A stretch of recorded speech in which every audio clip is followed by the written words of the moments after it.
as well. So there's roster flexibility happening right here. And I can tell you that outrighting Rayo Rodriguez was emotional because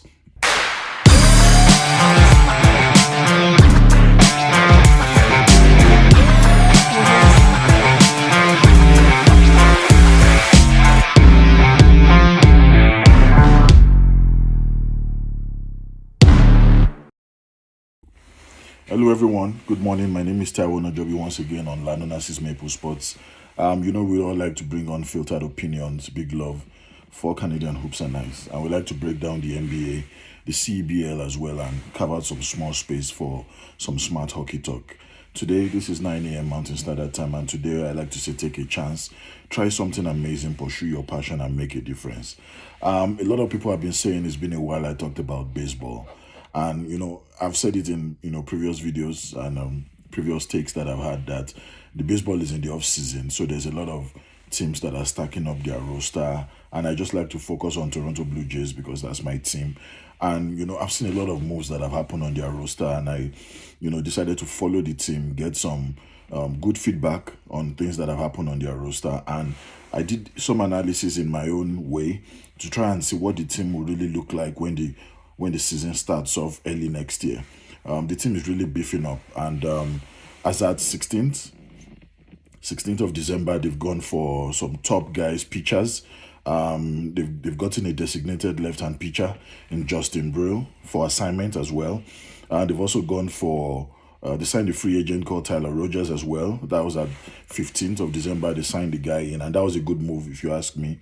They went to the Detroit Tigers as well. That was 12th of December, and they were able to trade for Chase Lee, who is a right-hand pitcher as well. And Chase Lee coming to Toronto also means that he's going to be playing a bit more with one of the other left-hand pitchers called Joan Simmons as well. So baseball is really shaping out well in Toronto Blue Jays. Detroit Tigers also helped with doing a transaction with us to make sure that these players stay on a long-term deal with the Toronto team. So they are doing so well when it comes to the off-season trades. And so far, they've also signed a right-hand pitcher called Cody Ponce. He was a free agent as at the 10th of December, and he was able to get a deal done with the Toronto Blue Jays. Toronto also went for a very good right-hand pitcher called Travis Conn.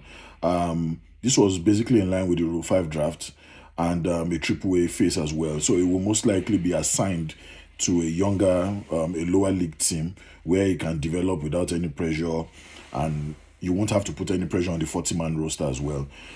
So we also went for a left field, outfield guy called Edbert Perez.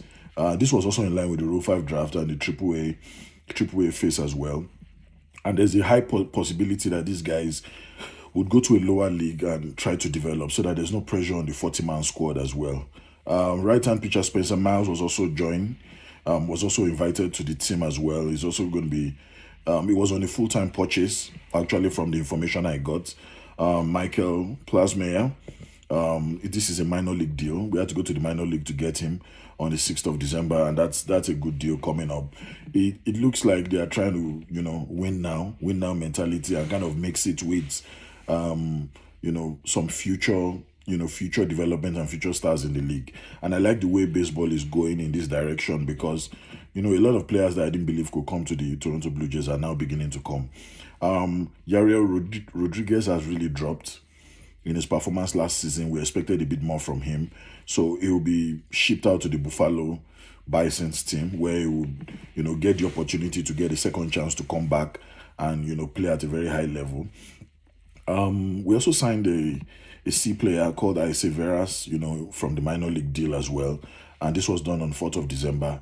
And finally, a right-hand pitcher, Dylan Cease, where I like to talk about a major free agent signing. That was one of the most expensive players we've gotten since when Springer came. George Springer came for about $150 million, 6 years deal.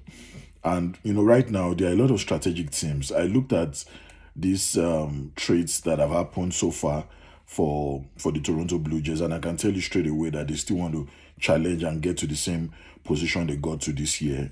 A lot of hopes, a lot of Toronto fans were looking forward to something bigger, but at least they tried. It had to take a game 7 for them to lose to a very good LA team and a player that is playing at a very high level, which is Otani. But that being said, I wanted to just catch up with Vladimir Guerrero's news. He had to visit his country. He's from Dominican Republic, and a lot of people in his country really appreciated him. He was able to catch up with some of his family members. He's practically Canadian and Dominican as well, but he went back to his country, tried to catch up with them after then, and it showed that popularity has grown. It made them proud, and a lot of people in Dominican Republic also watch baseball. So shout out to him, Vladimir Guerrero. I'm also going to talk about some of the people that are saying who is now going to be the leader of the team right now. That Dylan Cease, who is a right-hand pitcher, has been bought for a very expensive amount, and that's the highest signing ever for a free agent in the off season. But I'll talk a little bit about it. Let me just dive into my strategic teams. From all these moves, about 5 out of 8 of the key moves that were involved were all pitchers. It means that Dylan Cease, Pons, Cone, Miles, and Plasmaya are all going to be pitchers. It means that they are really investing in bringing in more pitchers. If you try to align with, just like I talked about the Rule 5 draft utilization, I can tell you that three major acquisitions show intent to kind of develop talent as well. So it creates that kind of balance as well. So there's roster flexibility happening right here. And I can tell you that Altrighton Rayo Rodriguez was emotional because it's clear space for the team so that you don't have to commit to a player that you've probably given him enough time to improve, but you need him to go to a lower team so that he develops better. And that's why Rodriguez will be going to the Buffalo team. Give him some time to be able to play with them and develop. Then you can also bring him back once you need or once there are injuries or you need replacement of another top player. The minor league reinforcement too is also helping out with the long-term plan for the Toronto Blue Jays. Veras and Plasmaya would add some kind of depth to the team, and but there won't be any pressure on the 40-man squad, but they will still be part of the organization, which means they still have time to grow within the Blue Jays team, but they don't have that pressure of playing right now. So Dylan Cease also is a clear centerpiece of the team, even though he's not the captain of the team, but he's still the major noise of the offseason because he's an headline acquisition. They signed him for a lot of money, and it's basically signaling a win now ambition for the team because the team has to win now with signing Dylan Cease for the pitch because that's where we struggled a bit this season that we just ended. We didn't have a pitcher that could compete with the Otanis of this world. We have good batters because Vladimir Guerrero, George Springer are still playing at a very high level. But we needed a pitcher. In fact, we needed moments of brilliance from a rookie to outperform and even help us get to a game 7. That was how much we were able to go. So, but if we, take advantage of Dylan Cease's talent, we can get to that level as far as he stays healthy and still repeat, our performance from last season.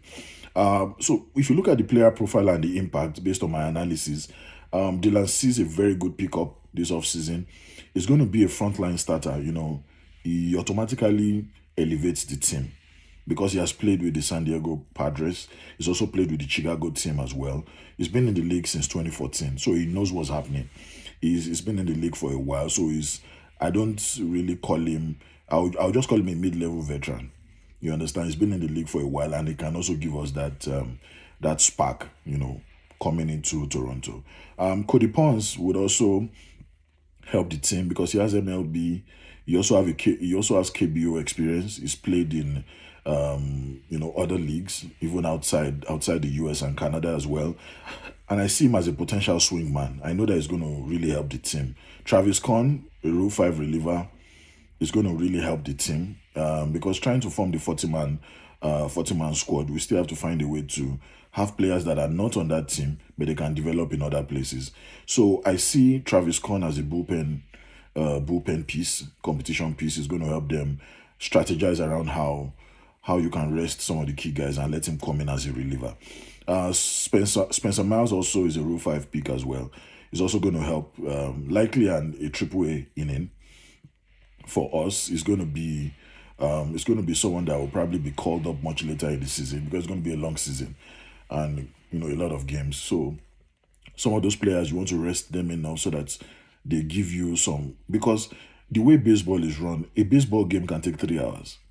So there's always a lot of you need to have a lot of players on board because there will be players will be tired. They will have tired hands. They won't be able to hit the ball most deeply in the off season, except for very very strong players like Otani. Yeah, so if you have good rotations and you're able to get it well with your 40-man roster and rotations, you will be in a better position in the off season. Rodriguez will be outlined. He will be going to the Buffaloes, and he's still a depth option. He can still be called up anytime in the season, and that's how baseball runs. Iseveras, who is a deep catcher as well, is also a minor league insurance for me. I think they'll probably just put him in the minor league and let him develop there. But it's an insurance for the team in case anybody gets injured. He can be called up. Edbert Perez, who is a former top prospect for me, would also be, because he does so well more on the outfield, he would definitely be some kind of scenery candidate. They will just need him to hang around in the 40-man squad as well. But he's also a good, he has always been a top prospect, so they still need him around no matter what. So, and looking deeply into what it affects generally, the overall implication means that Dylan Cease, Pons, and Plasmaya will definitely start. There will be immediate impact. You need them to quickly start playing games. You need them to start rolling with the team, start practicing with the team, because you have to consider them as immediate fallback options immediately while you start playing. So those are guys that, you paid good money, good dollars for them. Looking at the bullpen competition, Conan Miles would add a bit of arm strength. I call it compatible and controllable arm strength to the team. And they will test the development pipeline as well. So we'll need to keep those guys going. Outfield lottery ticket for me is Perez. It could be a sneaky upside play, but if things go wrong, you understand, you may not be able to get the best out of him. So he's somebody that you have to be very technical. Don't let another team come for him. Take a decision on what you want to do with him fast. And the decision for me is a long-term contract for Perez. For the roster churn, I can say Rodriguez, in my opinion, I feel he'll be happy to go to Buffalo for a while. See how they can reshape the pitching hierarchy and turn things around very well. I'll try him to Buffalo is okay. I think he'll be happy instead of just letting him go and another team come for him, because he can still add value. And looking at the organizational depth, Veras and Plesmeyer, they stabilize the AAA roster, and they'll kind of offer that emergency call-up, just like I've said.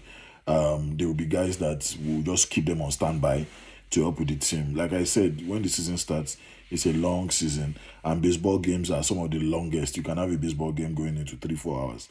I've just like this last season that just ended, there was a game that went about 5 hours, and I was watching the game and I went to sleep. I woke up, the game is still being played, no winner yet. So we have a lot of that happening. But right now that the Blue Jays team will want to build around Dylan Cease as a rotation anchor, Vladimir Guerrero is still the captain and the head of the team and the most popular player of the team. So I see that the team is a blend of a win now, aggression, and a long-term lottery, stabilization. But because my background talks about risk and reward, I like to look at what risk have they taken based on these draft picks, based on these minor league adjustments, which they've been able to get some players for. What are the risks and what are the rewards? And I'm going to be putting that on the screen for you to see some of the risks that I've worked on for each of the players that are being bought and the reward. For Dylan Cease, very, very high cost. They paid a lot of money for him. The risk is there's a potential inconsistency going on, especially looking at how he became a free agent with the San Diego Padres, and looking at the situation around him. Toronto has gone all in, taking a big risk by paying so much money to get Dylan Cease. The reward may be there will be an ace level production, and it means that it may be a rotation anchor for the team.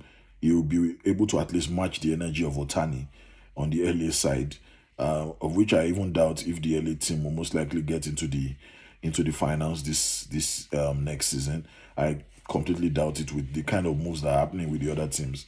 Cody Ponce, who is a fringe MLB profile, I feel it may be a versatile depth for them as well going forward.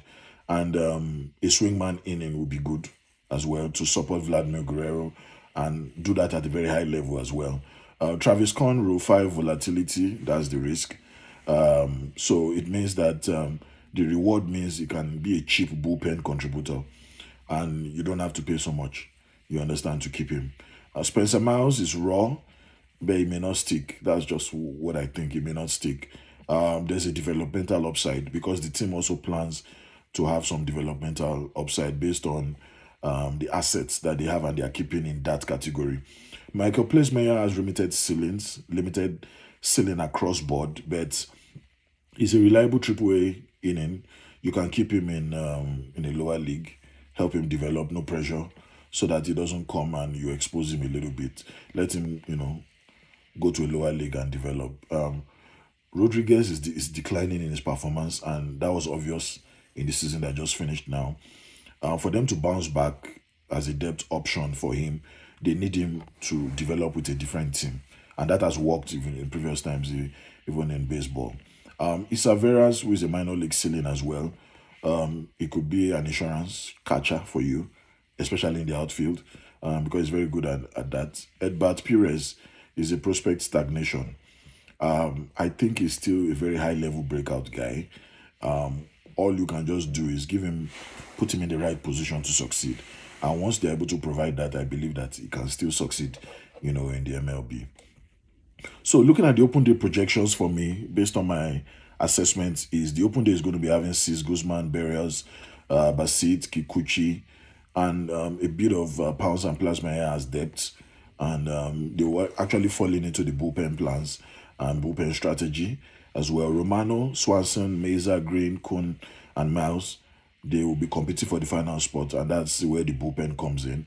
On the depth, you have Perez on the outfield depth. You have Veras on the AAA catcher insurance as well.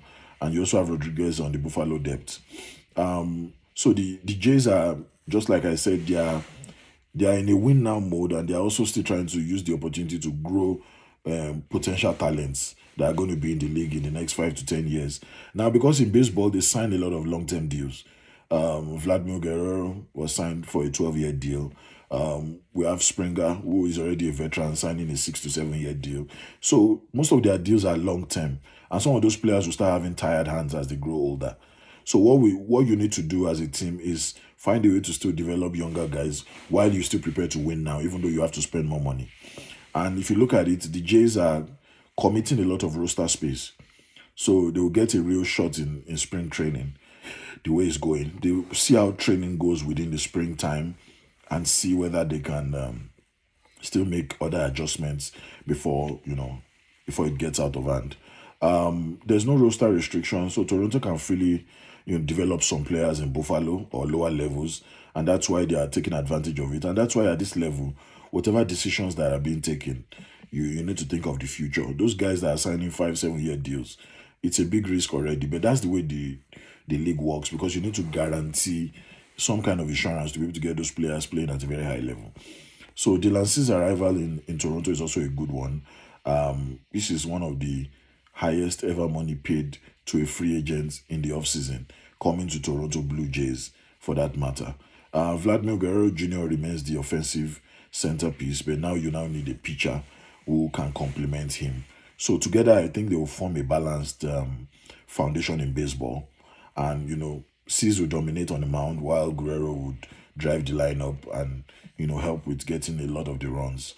I believe that Cease will be a very, very good impact. Dylan Cease would, is going to make it count, He contributed, and if you look at his numbers, I tried to just do some analysis around his numbers. He led the MLB in strikeouts by 9 innings by 11.52K/9 in 2025. So that was marking his 5th straight 200 plus strikeout season. So for me, Toronto now has a pitcher who can neutralize heavy people, especially like the Otanis of this world and what have you. He also brings that stability because he signed a 7-year, 210 million.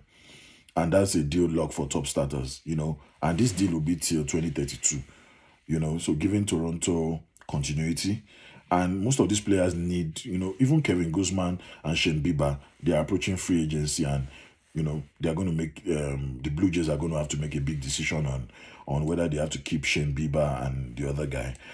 George Springer also signed, just a few years ago. George Springer signed 150 million, which is still top heavy on the contract significance. And ESPN, they are looking at signing a B, due to the cost of C's age. And so for me, I really want C's to succeed here and help the team to go ahead and win some big things. Guerrero will need to find a way to be friends with Dylan Cease for the team to succeed. Guerrero is already on a 14-year, 500 million extension, which was done in 2025, cementing him as the face of the franchise. And a couple of other things are happening. We are bringing in some right-hand pitchers, left-hand pitchers as well. And Guerrero, who is batting at a very, very high level, I caught some of his private videos on how he's practicing in this off-season. He's really preparing, and he's very fit, even though they had a long season, so it's kind of wore them out a bit. But those guys are prepared for what is coming ahead. So I'm really happy, and I know they fit together. They're going to put themselves in a better position to succeed. So for key risk and trade-offs on my analysis, the contract size, Dylan Cease signed 210 million, 7 years. The deal is massive. If injuries or decline occurs, Toronto will probably be burdened financially, because you cannot move on from a 210 million just yet.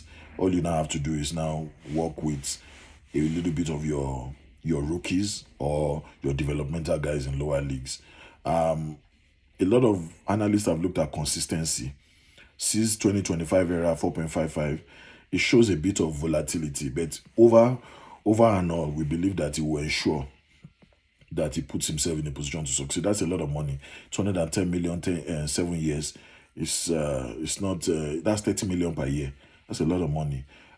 He will definitely be in a position to succeed. Guerrero will also support him and, bring him home.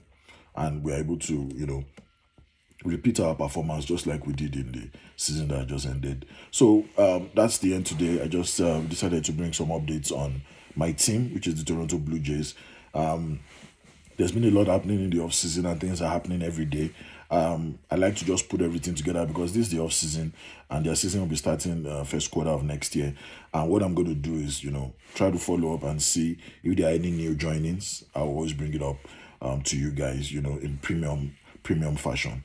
Thank you once again. This is about 9:42 Mountain Standard Time. Thank you very much for staying with us. Today is a good day. Take a chance and make a difference. Thank you.